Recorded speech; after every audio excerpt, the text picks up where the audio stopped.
ચૂપ રહેવાનું? આપણે એનાથી ઓછા છીએ? ના, આમાં ઓછા વધતાનો પ્રશ્ન જ નથી. આમાં તમારી શાંતિનો સવાલ છે. ગુસ્સે થયા પછી કેટલી તકલીફ થાય છે. કોણ એવું છે કે જે મને એમ કે છે કે ઝઘડો થયા પછી મને બહુ સારું લાગ્યું? હાશ. તમે કોઈને પણ, પેરેન્ટ્સને, મિત્રોને, કોઈની પણ સાથે ગાડી ઘસાઈ, તમે ઉતર્યા, ચીસાચીસ કરી, ઝઘડા કર્યા અને તમે પાછા ગાડીમાં બેઠા ને ત્યાં સુધીમાં તમારું આખું માનસિક તંત્ર ખળબળી ગયું છે. By the time you sit down back in your car, your day is gone. Yes or no? So that means why waste your day, why waste your emotions, why waste anything which is not required? અને ગાડી તો ઘસાઈ જ ચૂકી છે. હવે ગમે તેટલી ચીસો પાડવાથી એ ત્યાં ને ત્યાં હમણાં તો રિપેર નહીં થાય. કોઈ મોડું આવી જ ગયું છે, કોઈકની સાથે ઝઘડો થઈ જ ગયો છે, કોઈકનો પ્રોબ્લેમ થઈ જ ગયો છે, કોકે જે બોલવાનું છે બોલી જ નાખ્યું છે. હું ઘણીવાર મધર્સને કહું છું, યંગ મધર્સના આવા સેશન્સ હોય ને ત્યારે હું ઘણીવાર કહું છું કે 13 વર્ષની દીકરી તમને એમ કે ચૂપ રહે, એટલે તમે એનાથી વધારે મોટા અવાજે કહો તું ચૂપ રહે, તો તમારામાં ને એનામાં કોઈ ફેર નથી. અગત્યનું એ છે કે એ જ્યારે મોટેથી બોલે ત્યારે એને એમ કહેવાનું કે this is not how you speak to your mother, go to your room, calm down, gather yourself, come back, we'll talk about it. That is the authority. Authority is not being what others make you. Authority is being what you are. If you can be absolute authority on your emotions, કોઈ શું તમને ગુસ્સે કરી જાય? કોઈ નક્કી કરે કે તમે ગુસ્સે થશો કે નહીં? કોઈ નક્કી કરે કે તમે મગજ ગુમાવશો કે નહીં? કોઈ નક્કી કરે કે તમે ઝઘડશો કે નહીં? તમે નક્કી કરો. How can somebody else make you a puppet and make you angry, make you cry, make you feel bad, make you hurt? No, you will decide. And if you are on complete control of yourself, you are the best person in this world because people will love to be with you. કેટલા લોકો તમને dustbin માનીને કચરો નાખી જાય? તમે પણ આ અનુભવ્યું હશે કે તમે જેટલા મિત્રો, કેટલાક તમારા ફ્રેન્ડ્સ એવા હશે કે જે સવારથી કમ્પ્લેન જ કરે. તમે એને ફોન કરો એટલે એની પાસે કમ્પ્લેન સિવાય કંઈ હોય જ નહીં. મારા ડેડ આવા છે, મારી મમ્મી આવી છે, આવું થયું, આનું આમ થયું. તમે ડસ્ટબિન નથી. દરેક વખતે એનો કચરો સ્વીકારવો એ તમારી જવાબદારી નથી. એની નેગેટિવિટી એ તમારે ત્યાં આવીને ઉલટી કરી જાય અને પોતા તમારે કરવાના દરરોજ. નો, ડોન્ટ ડુ ધેટ. સે નો, કે મારે તમારી સાથે આ નેગેટિવ વાત નથી કરવી. અને same thing goes with your life partner also. દરેક વખતે કમ્પ્લેન તમારે ધીરજથી સાંભળવી જરૂરી નથી. એને એવું કહેવાનું કે આ તે મને કહ્યું છે, મેં સાંભળ્યું છે, મને ખબર છે, હું એ વિશે કંઈક કરીશ. દરેક વખતે સામેની વ્યક્તિનો નેગેટિવ ઇમોશનનો કચરો સ્વીકારી લેવો એ તમારી જવાબદારી નથી. પેશન્ટ હિયરિંગ એ સારી કલા છે, પણ જો તમે ડિટેચ્ડ રહીને સાંભળી શકતા હો તો. જો તમે ઇન્વોલ્વ થઈ જતા હો અને તમને એમ લાગતું હોય કે આ મારા ઉપર પણ અસર કરે છે, તો નહીં સાંભળવાનું, ના પાડવાની. એમાં નથી સાંભળવું. તમે કમ્પ્લેન નાખવાનું ખોખું નથી કે જે આવે તમારામાં કમ્પ્લેન નાખી જાય કે પ્રોબ્લેમ છે. No, don't take it. This is what I have learnt in my life કે ના બસ મને ખબર છે. Stop somebody. જી. ઉત્તમ દાંપત્યનું ઉદાહરણ કેમ નથી અપાતા?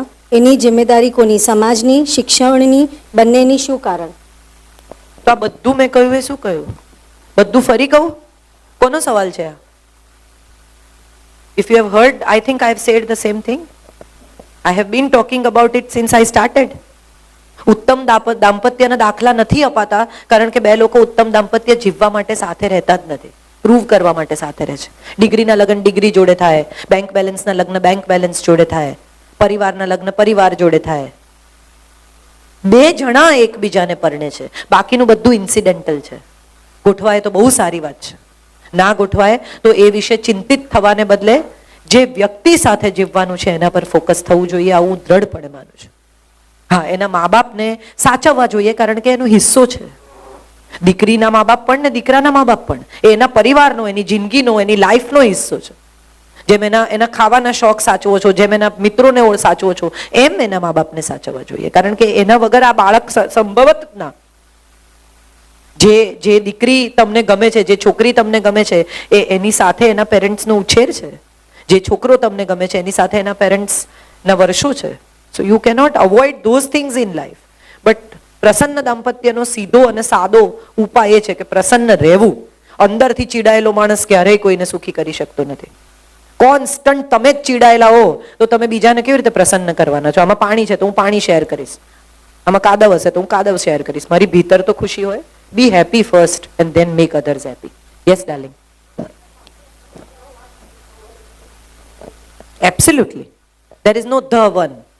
You have to make the one.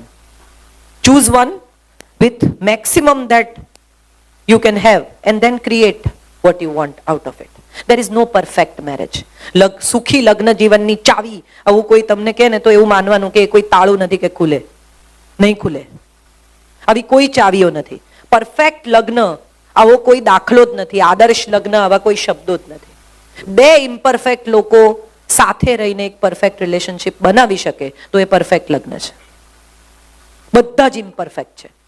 કોઈ પોતાની જાતને મહાન માનતું હોય તો એણે આજે અહીંયા સૌથી પહેલા એ નક્કી કરવાનું છે કે પોતાની નબળાઈઓ શોધી કાઢો અને એ સામેની વ્યક્તિને પહેલા કહેજો. તમને શું આવડે છે એ પછી કહેજો, તમને શું નથી આવડતું એ પહેલા કહેજો.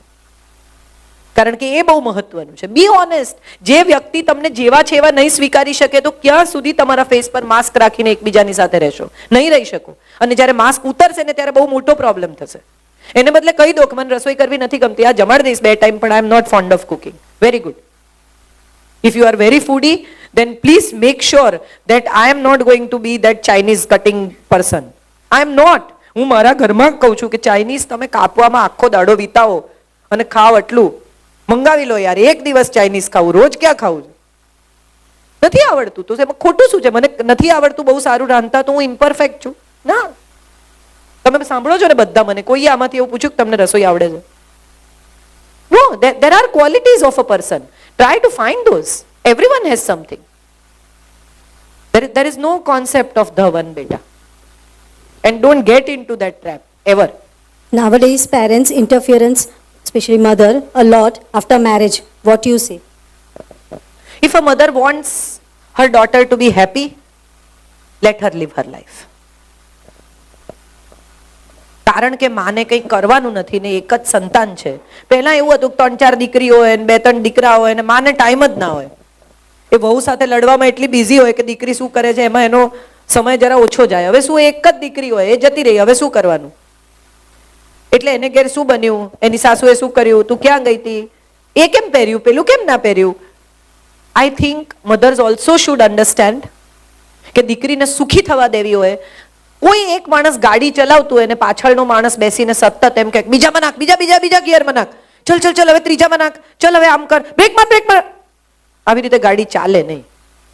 એના લગ્ન જીવનના સ્ટીયરિંગ વ્હીલ પર એને બેસાડી સારામાં સારી ઓટોમેટિક ગાડી એને આપી હવે એને ચલાવવા દો. બહુ તો એકાદ વાર ઠોકશે, એનાથી વધારે કંઈ નહીં થાય. પણ એ ચલાવશે જ નહીં અને તમે જ એના બદલે ચલાવ્યા કરશો તો એ જિંદગીમાં ક્યારેય ગાડી ચલાવતા નહીં શીખે. So let your children drive the vehicle of their marriages. દીકરાની મા માટે પણ આ એટલું જ અગત્યનું છે. દીકરીની મા માટે જ અગત્યનું છે એવું નથી. દીકરાની મા માટે પણ એટલું જ મહત્વનું છે. 2 જણા રોજ બહાર ખાય છે તો ભલે ખાતા, તમારે શું નિસ્બત?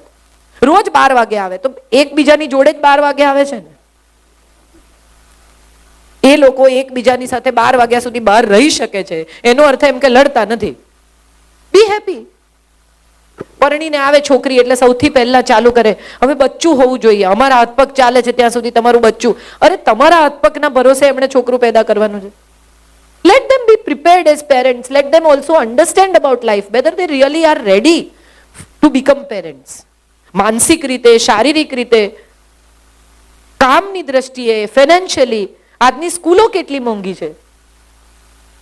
એટલું બધું પ્રેશર કરી નાખે, છોકરીને કોમ્પ્લેક્સ થઈ જાય કે હું અરે યાર શું કરું, અને પછી અહીંથી શરૂ થાય એક નવો સંઘર્ષ. No, don't. It's their family. Let them plan. They will decide when they are ready to become parents. તમારા હાથ પગ ચાલે છે એટલે એમણે છોકરું પેદા કરી દેવાનું આવું હોય કોઈ દાડો? કયા સમયમાં જીવીએ છીએ આપણે? બહુ સમય બદલાયો છે અને હું માનું છું માનસિકતાઓ બદલવાની બહુ જરૂર છે. હવેના લગ્ન એ એકબીજા પર ડિપેન્ડેડ 2 લોકોના લગ્ન નથી. હવેના લગ્ન એ તદ્દન ઇન્ડિપેન્ડન્ટ, મગજ, આવક, વિચાર, માન્યતા, બિહેવિયર ધરાવતા 2 એવા લોકોના લગ્ન છે જે એકબીજા સાથે જીવવા માટે પૂર્ણપણે તૈયાર છે. Whether we accept this or we don't, this is what today's marriage is all about. If they don't agree, don't ever push them to get into it. એક જિંદગી બરબાદ કરવાનો તમને અધિકાર નથી તો આ તો 2 જિંદગી બરબાદ થાય છે. Don't do that. બહુ દેખાવડી નથી, હવે એને ગમી તો અમે શું કરીએ? આવું તમારે શું કરવી છે દેખાવડી? તમારી વહુ બહુ રૂપાળી લાગે છે એવું તમારે જાહેરમાં બતાવવું છે? શું કામ? એને નથી ખાવાનો શોખ, એને ખાવાનું બનાવે એવી છોકરી નથી જોઈતી, એને એની સાથે રાત્રે રૂપિયા પોઈન્ટ રમે એવી જોઈએ છે. રમો. એ બે લોકોએ કેવી રીતે જીવવું ને ત્રીજી વ્યક્તિ ક્યારેય નક્કી નહીં કરી શકે. અને please don't late anyone decide. તમે બે જણા તમારો ઝઘડો પણ લઈને કોઈ પાસે નહીં જતા ક્યારેય. ત્રીજો માણસ તમને ક્યારેય તમારો ઝઘડો સોર્ટ આઉટ નહીં કરી આપે. તમારો ઝઘડો, તમારો અંગત ઝઘડો છે એ સોલ્વ પણ જાતે જ કરજો. એકબીજાના માથા ફોડજો, ત્રીજા માણસને નહીં બોલાવતા. કારણ કે ત્રીજો માણસ દાખલ થાય ને એટલે લગ્નમાં ડ્રિફ્ટ આવે, અને ડ્રિફ્ટ ધીરે ધીરે મોટી થતી જાય. તમે મરજીથી પરણ્યા, તમે સાથે રહો છો, તમારો ઝઘડો તમારા બહેનો છે, તમે જ સોલ્વ કરો. મા બાપને પણ નહીં કહેવાય. હું આવું માનું છું. પછી તો દરેક માણસની પોતાની ઈચ્છા મરજી છે. પણ મને આવું લાગે છે કે લગ્ન વિશે હું આટલું કહી શકું. પેરેન્ટ્સે જ બહુ પૂછ્યું, તમે તો કઈ પૂછતા જ નથી. ખરેખર લગ્ન તમારા છે, પેરેન્ટ્સના નથી. Yes please. Yeah of course you are. So generally love marriage હોય ને તો એમાં the saying is the opposites attract.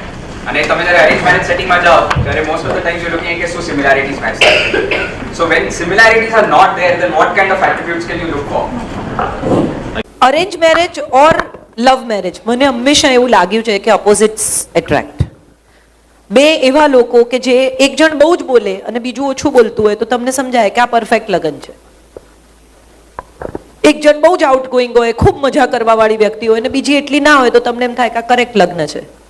બધાને હું એક સજેશન કરું છું. કોફી વિથ કરણમાં એક ઇન્ટરવ્યુ છે ટ્વિંકલ ખન્ના અને અક્ષય કુમારનો, લાસ્ટ સિઝનનો છે મને લાગે. Please watch that interview. Maybe it is little made up, maybe it is little fake, but that shows their chemistry. લગ્નના 25 વર્ષે આ કેમિસ્ટ્રી હોય ને સ્ટાર કપલમાં, તો એમ માનવું કે આમાં 25% પણ સાચા હોય ને તો બહુ અદ્ભુત છે. બે જણા સરખા હોય ને એ જરૂરી નથી, બે જણા એકબીજાને ચાહે એ જરૂરી છે. કોને શું ભાવે છે, કોણ, મેં કહ્યું ને એવી વાત છે.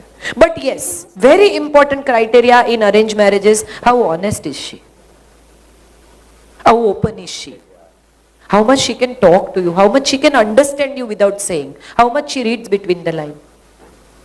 કેટલી બધી નાની નાની વસ્તુઓ હોય છે. તમે બધાએ નોટિસ કર્યું હશે કે પપ્પા જમતા હોય ને એમને ખબર જ ના હોય, ફોન પર હોય, મમ્મી શાક પીરસી દે. કર્યું છે આવું નોટિસ? માનું ધ્યાન છે પપ્પાની થાળીમાં. આ બિટવીન ધ લાઇન્સ છે, આ વન્ડરફુલ રિલેશન છે. એ એની પોતાની દુનિયામાં છે અને છતાં એક વ્યક્તિ છે કે જેને ખબર છે કે હું નહીં પીરસું, અને 2 વાર કે આપું કે ના, અને પછી ત્રીજી વાર કે હા સારું આપ. કેમ? કારણ કે એનું ધ્યાન જ નથી. એને પહેલી 2 વાર એમ જ ના પાડતી, પણ માને ખબર છે કે આટલું તો એ ખાય જ છે. હમણાં એક બહુ સરસ કિસ્સો કયો મુરારી બાપુએ, કે બચ્ચું જમતું તો એને એની મમ્મીને કહ્યું કે માँ मुझे बता देना मेरा पेट कब भर जाएगा. આ માને સમજાય છે, એ તો ખાધા કરે, એને શું? એની મમ્મી કહે કે બેટા બસ હવે તને નહીં, યુ કાન્ટ ડાયજેસ્ટ મોર. પતિ પત્ની વચ્ચે હું એવું માનું છું આવો સંબંધ હોવો જોઈએ. વગર કહે જે બે જણા એકબીજાને સમજવા માંડે ને ત્યારે એમ માનવું કે આ બે સાથે રહી શકે. ખાલી આવીને ચપ્પલ કાઢે ને સમજણ પડી જાય ને કે કઈ થયું છે, ઘેર કઈ થયું છે, હલો કે એને એમ ખબર પડે કે કેમ અવાજ બરોબર નથી, તો એમ માનવું કે આપણને માણસમાં પણ રસ પડે છે. Even your emotions are getting entangled with that person's emotions and you are also reading that person between the lines. ખાલી હલો કે એને તમને સમજણ પડે કે આનો અવાજ બરોબર નથી તો એમ માનવું કે આપણને પણ એનામાં રસ પડે છે. બાકી એ રડતી હોય ને તમે એમ કહો શું મોઢામાં ભર્યું છે, કંઈ ખાય છે? આવું બી બને ને. એ રડતા રડતા વાત કરતી હોય ને તમે એમ કહો મોઢામાં કંઈ ભર્યું છે, ખબર જ ના પડે તમને, કારણ કે તમને રસ જ નથી. તમને રસ પડવા માંડે ને પછી તમને બધી સમજણ પણ ઓટોમેટિક પડવા માંડે. Nothing is interesting if you are not interested. And everything is interesting if you are interested. બે લોકોને એકબીજાની ઝીણી ઝીણી વાતમાં રસ પડવો જોઈએ. એ શું કામ કરે છે, એ ઘેર ઓફિસથી આવીને તમને એમ કે મારો બોસ આવો છે ને આવો બોલાવો, અને ત્યારે એવું નહીં કહેવાનું કે ભાઈ ઓફિસની વાત મારે નથી સાંભળવી. સાંભળો ને, એમાં શું વાંધો? ચોખાના ભાવ શું ચાલે છે એ તમને કહે તો થોડી વાર સાંભળી લેવાનું, એમાં શું? તમે શેર બજારના ભાવ ડિસ્કસ કરો. Let's be interested in each other. Let's know each other little better. That's the best thing I think can happen about marriages. I was full days pregnant and કાશ્મીરમાં landsliding થયેલું. I had lost my one son and I was going through a severe depression. And Sanjay comes home and tells, આમ કપડા ભરે તો ક્યાં જાય છે કે હું કાશ્મીર જાઉં છું. કેમ? તો કે મારે ફોટોગ્રાફીનું અસાઇનમેન્ટ છે, મારે આ લોકો માટે ફોટા કરવાના છે.